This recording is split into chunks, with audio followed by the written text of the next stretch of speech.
Hi, I'm Terry Kolath. I'm here today with Sandy Ehlers of Eagles Preserve. She's also representing Tanya Hochschild, who is going to join her in a very special class this summer for the love of poetry. Thank you for joining me, Sandy. It's always fun to join you, Terry. I look forward to it. I am so looking forward to your presentation. You and Tanya are both people who love poetry, and we're going to just do something special this summer and take a little pause and relax. And that's kind of what poetry is, isn't it? Absolutely. What it does is it slows you down.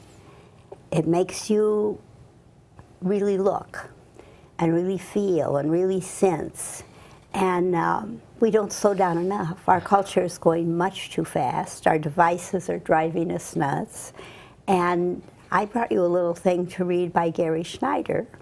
Gary was part of the Beat movement in San Francisco in the 1950s. He's a great, great poet. This was gifted to my husband and I at Christmas time by our youngest son. And it's in my hall. I love it. I read it every time of day. To see a wren in a bush, call it wren, and go on walking is to have, self-importantly, seen nothing. To see a bird and stop, watch, feel, forget yourself for a moment, be in the bushy shadows, maybe even feel wren. That is to have joined in a larger moment with the world. Exactly. And that's what poetry is.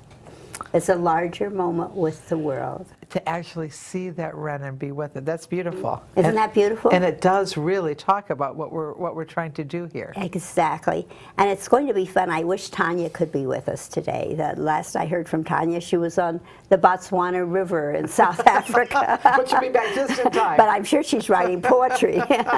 Well, what you've presented to me, and I love it, is the fact that you both love poetry, and you're going to share your love of poetry in this presentation. We only have an hour and a half. So you've chosen some favorite poets. You're going to tell us about it. We're going to learn a little bit more about the poets, why you love them, who are they, what were they like, and then enjoy some of their poetry. And some conversation about why they wrote some of the poems they wrote. I see this, I'm always thinking about the upcoming Arts Center.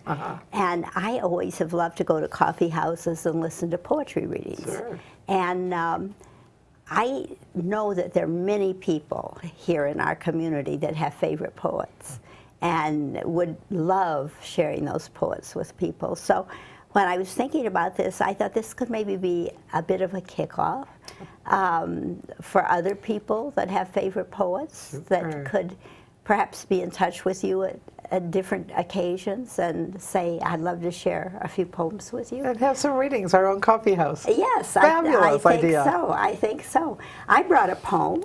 Would you like to hear it? I'd love to. Okay. This is by Mary Oliver. Mary Oliver, the New York Times determined that Mary Oliver has sold more poems in America than any other poet. Amazing. She lives in Providence, Rhode Island, and she's a remarkable woman.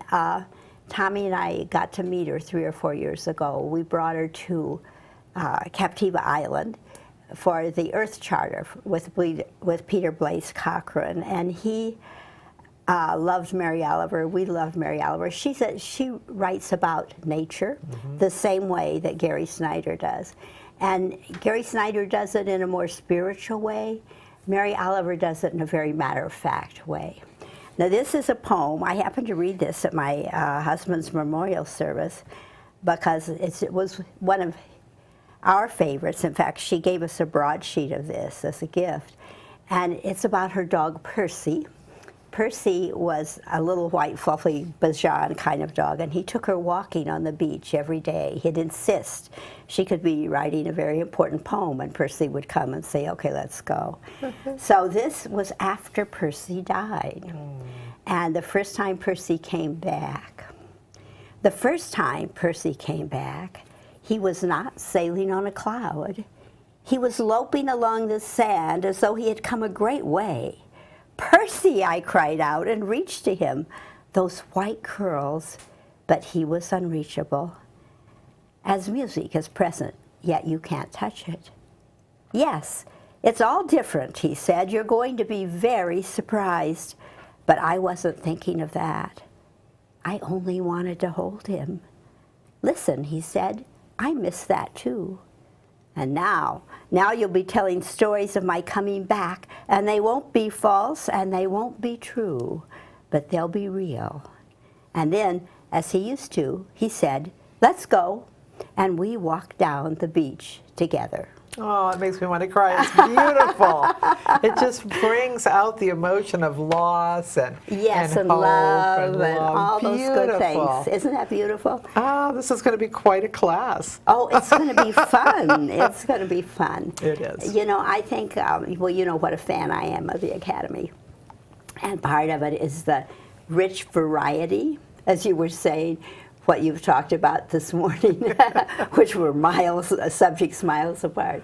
But poetry, now that we're going to have a beautiful art center and a coffee house, and poetry is something that everyone enjoys. Everyone enjoys, and unless they've not been introduced to it. Mm-hmm.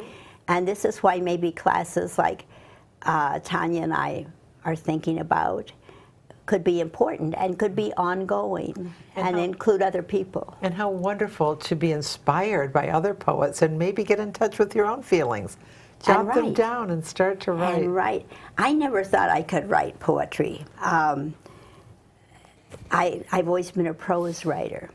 But after you write a while, and if you're with poets, I worked with a group of poets on occasion, and you sort of get in the cadence of it. And I wrote more like Gary Schneider. You know, I wrote more prose poetry. I wasn't watching every beat and making things rhyme. But there's a rhythm when you work with it that it becomes very natural. And it was great fun. I learned a lot from working with my poetry friends, you know, and I think it made my prose better. This is going to be really rich and rewarding. It's going to be wonderful. So take every opportunity to spend the time with two of our own poets, Tanya Hochschild and Sandy Ehlers. Sign up at any of the concierge desks and join us for the love of poetry.